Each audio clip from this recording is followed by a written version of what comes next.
Well, hello, NFT.NYC community. This will be a very fun conversation. I'm here with an astronaut. How cool is that? Dr. Proctor, you spoke at NFT.NYC last year with Kyle, who you've worked on Cosmic Pause together and some other amazing projects. And the first time I saw you was actually in a Netflix documentary. I remember being at our event and be like, there's someone that's famous. I saw her story. So, Sian, can you please introduce yourself? And then Kyle, I'll have you follow up. But please let the audience know a bit about you. Yeah, hi everyone. I'm Dr. Sian Proctor, and I normally don't talk like this, but I got a cold, not COVID, just a regular cold that has wrecked my voice. But I am a geoscientist by training, and I'm also a space artist and an astronaut. I got to go to space last year with the SpaceX Inspiration 4 mission. Right here. And that was the first all civilian mission to orbit. And as a result of that, I became the first Black female pilot of a spacecraft. Wow. I got selected for Inspiration 4 as a pilot, as a poet and an artist. And it was an amazing experience because I got to not only paint in space and draw in space, but I got to bring art with me to space. Amazing, amazing. Such a fun story. Kyle, please jump in, introduce yourself to our community. Absolutely. I'm Kyle Schimber, and I'm part of Subtractive and co-founder of Cosmic Pause, which is the Mutniks. We've definitely focused on blending our interest and love of space and our love of art and NFTs. And Dr. Proctor we worked on the mission together. And she was also responsible for taking the Mutniks into space, into orbit, which was super exciting. Then we had a discussion about being an artist in residence at our company. We're a creative company out of Santa Monica. We've been there for about 17 years. And when NFTs came around, we were just ready for this moment. And we really enjoyed NFT.NYC last year and speaking all together.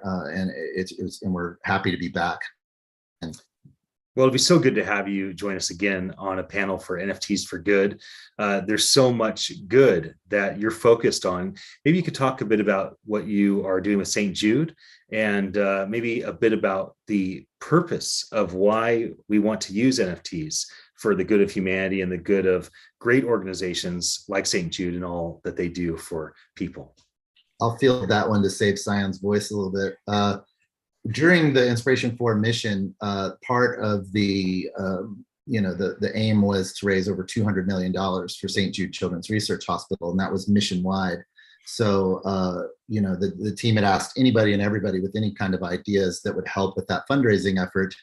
I raised my hand and said, NFTs would be, in that pocket of time of September of 2021, it was just really popping, and it was like, this would be such a great opportunity. And not just a great opportunity in the obvious sense, but I really felt like it was something that the NFT community could step up via the artists, the collectors, the influencers, everybody all together sort of come together and show the rest of the world that NFTs actually can be used for a good purpose. And it was very speculative. No one really knew exactly, and I don't think we even knew exactly.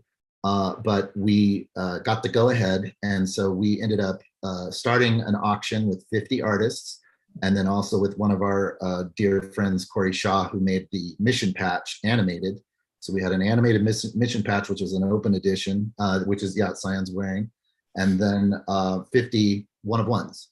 And, it's no small ask to ask an artist for a one-of-one, and that was not lost on us. But we all, because it was in a short compressed time frame, decided, let's just give 100% of everything to St. Jude. That felt right. It felt right for all the artists, and it was just ease of use to just get this up and out. And we partnered with Origin Protocol, which would not have been possible without them. They already had an existing platform. To build a marketplace platform in a month is not, it's insane. But they'd already had multiple successes and stuff, and I felt like they were the perfect partner, and they really stepped up to give us that engine, that made it all go. And so we launched it on liftoff, and then we ended the auction on splashdown when the 4 astronauts of Inspiration 4 had returned safely to Earth, and ended up doing over $400,000 in 3 days for St. Jude. It's amazing. I've been to your office in Santa Monica, and I have been a leader at agencies off and on for 20 plus years. And I never wanted to work in a location as much as yours. I'm like, why did I have Subtractive in my past life?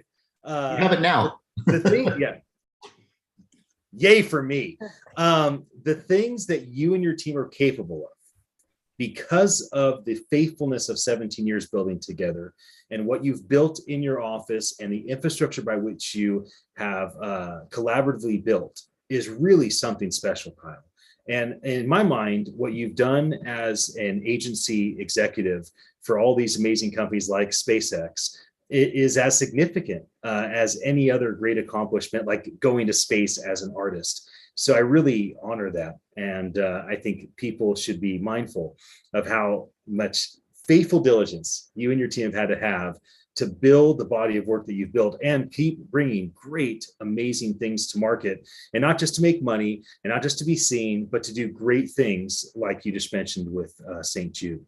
Dr. Proctor, can you share a bit about your Genesis NFT project and what your experience has been being an artist and a creator and part of a team? You've had wore so many hats in the NFT space in a short period of time. I know your voice is fragile right now, so you can a little bit, but slow yeah, and quiet. But share with us a little bit about your NFT Genesis project that you put together and brought to market. Yeah, I first want to say that it was COVID that made me, the space artist from within emerged from COVID.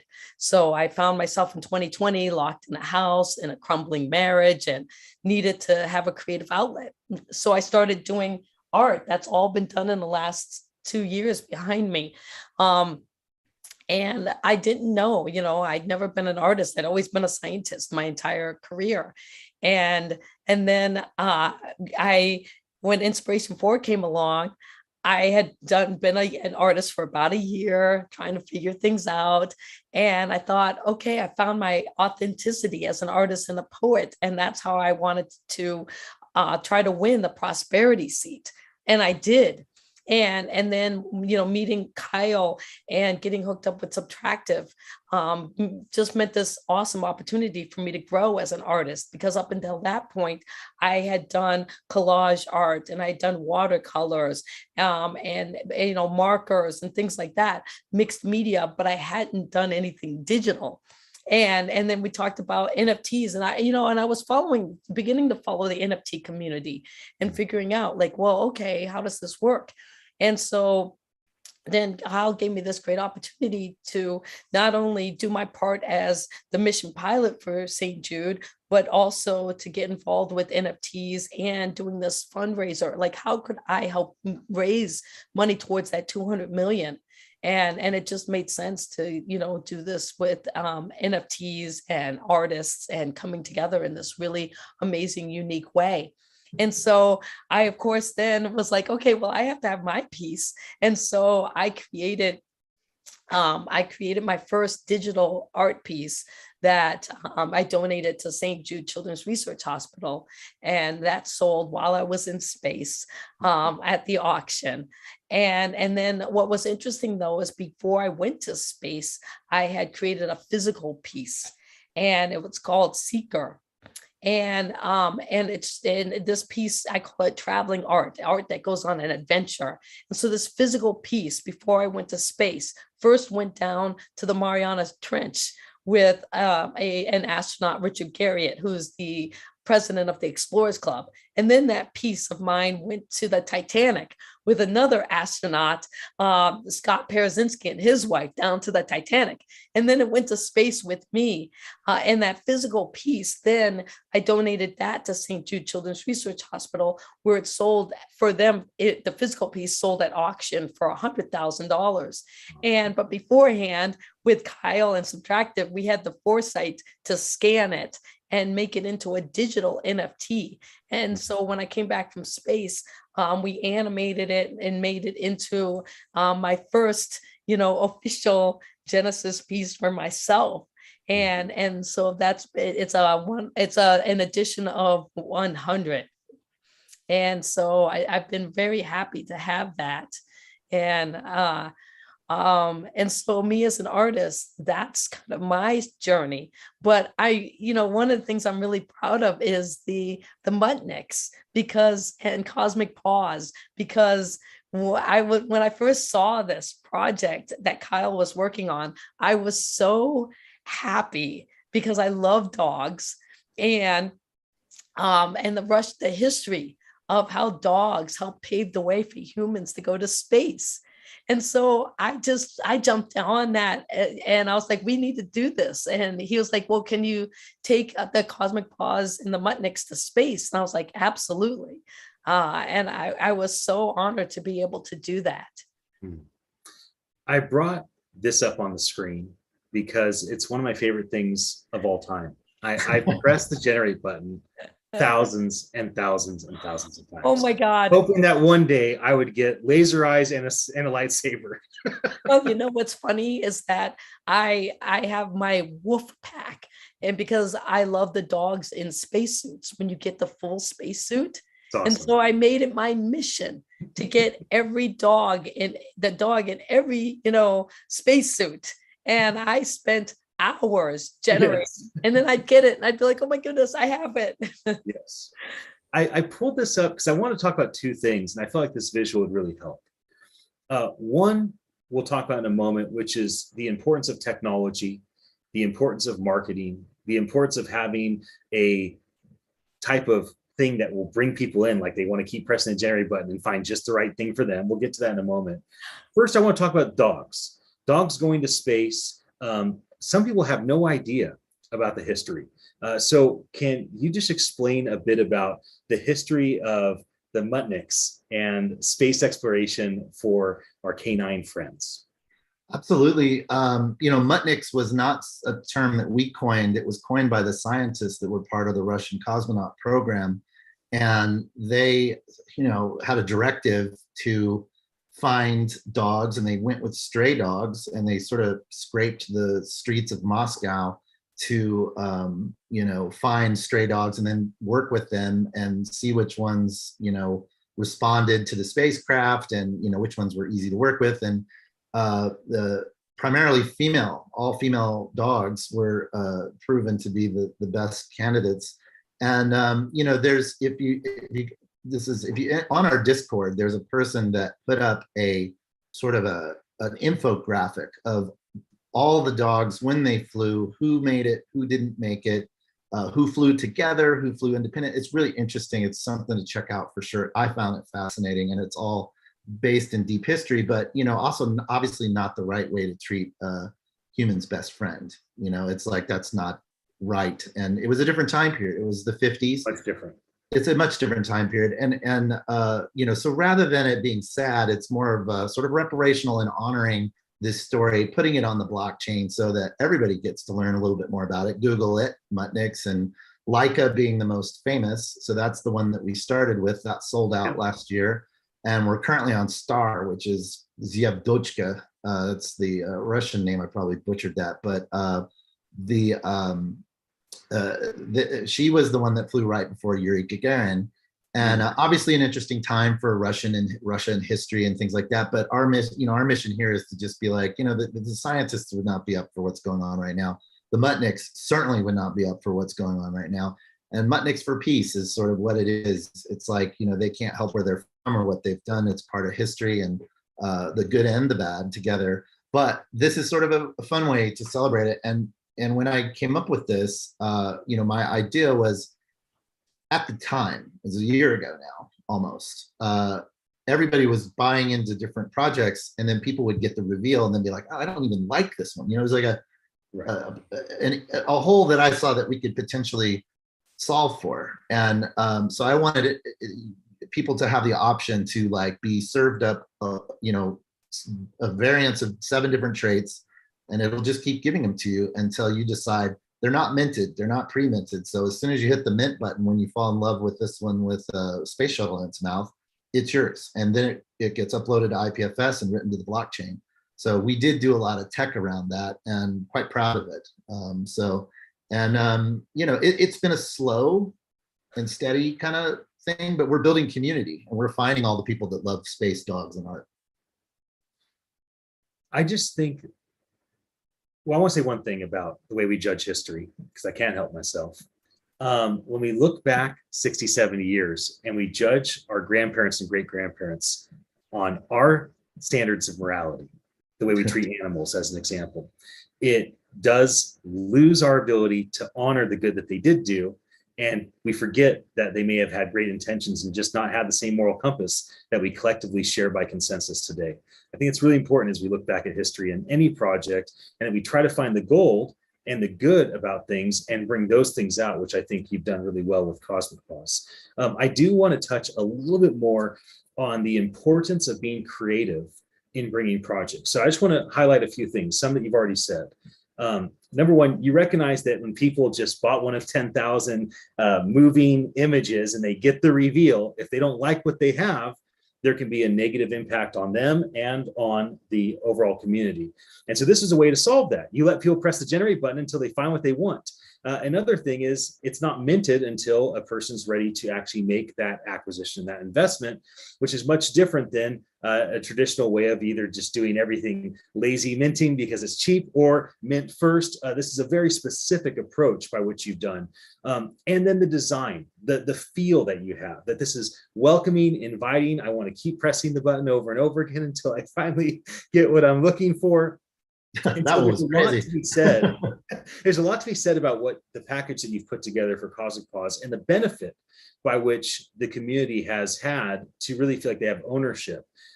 How would you encourage other project teams, other project leads to think through creativity and what are sparks that they can be inspired by as they think through doing things different than what's just done standard, and maybe emulating some of what you've done or other new creative and diverse approaches?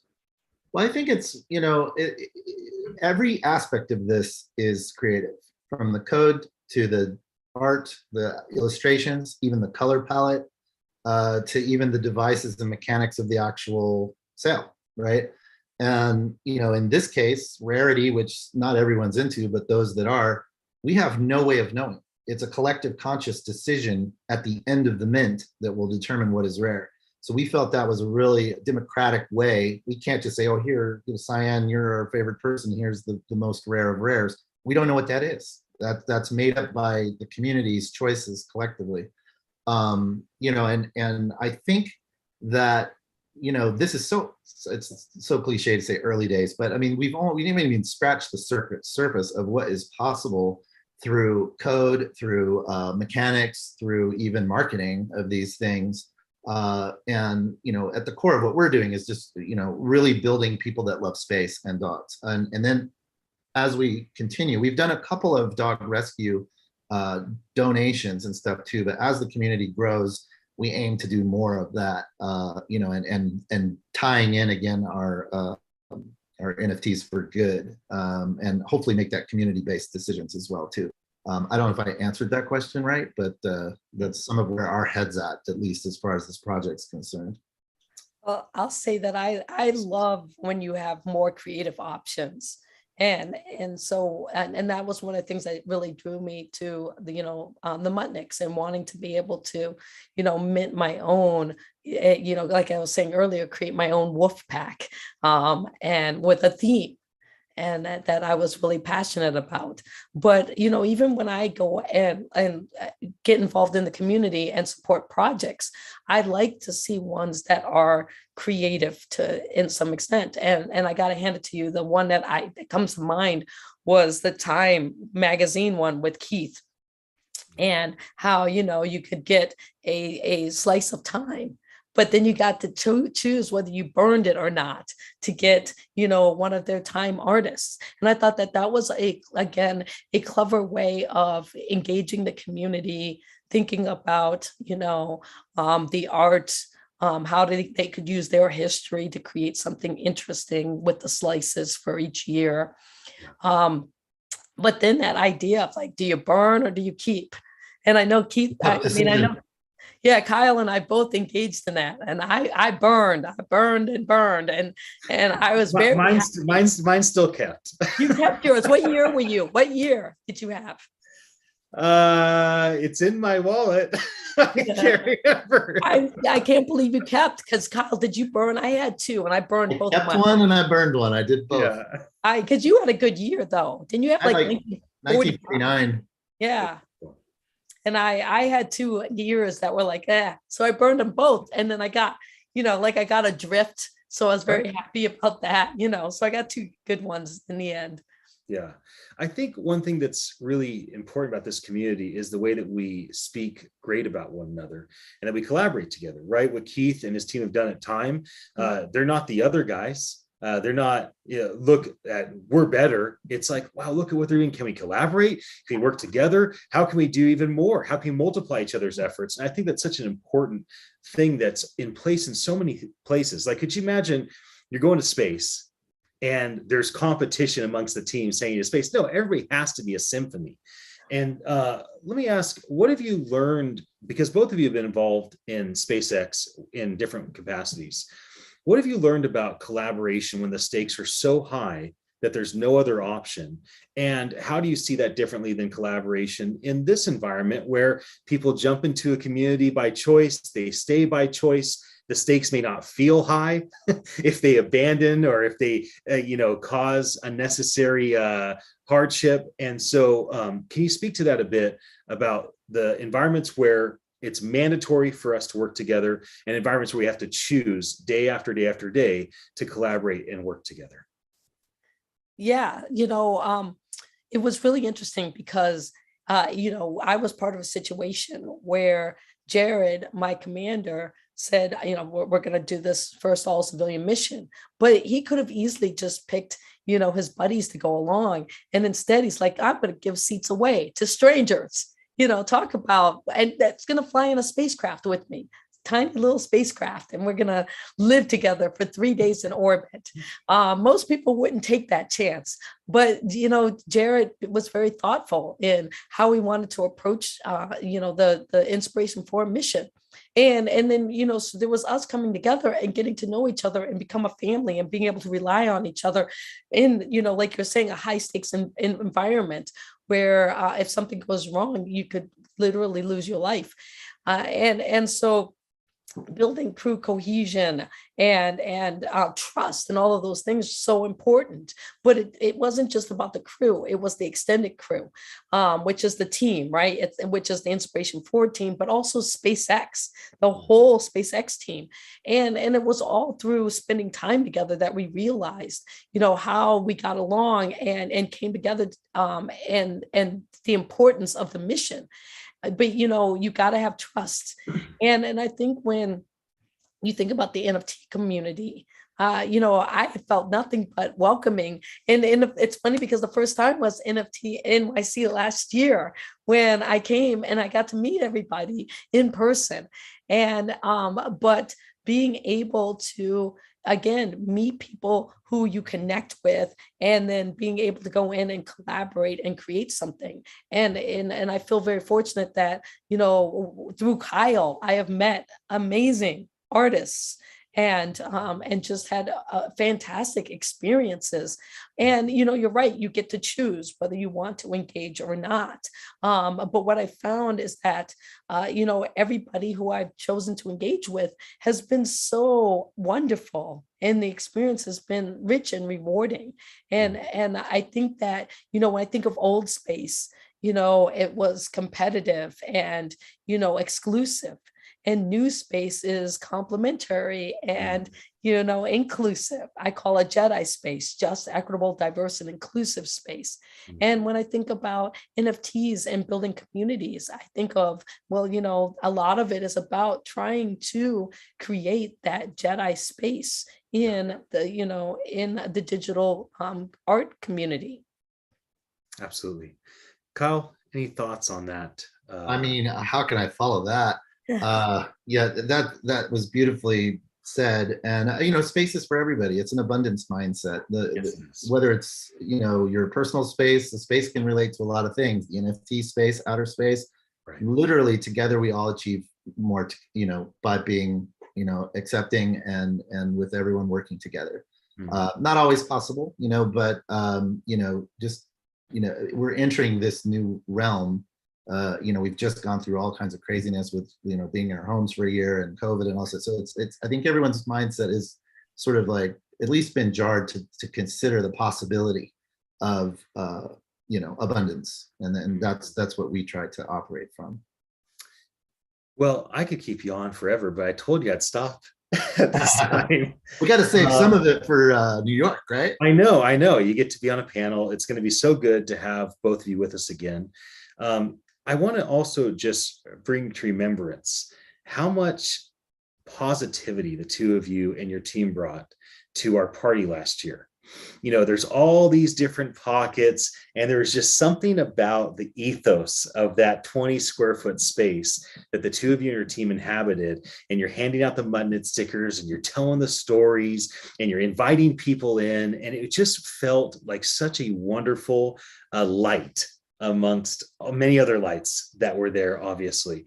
But I wanted to encourage the two of you that you made a big impact last year. My expectation is you will again this year. I'm so glad that there's more people, more companies, more leaders that you're collaborating with moving forward. And I think everybody that's involved with the two of you and your team is better for it. And I'm grateful to be one of those. So thank you so much for jumping in and sharing this fun conversation with our community. And I look forward to seeing you in New York very, very soon. Yes, we're looking forward to seeing you too. And thanks for having us.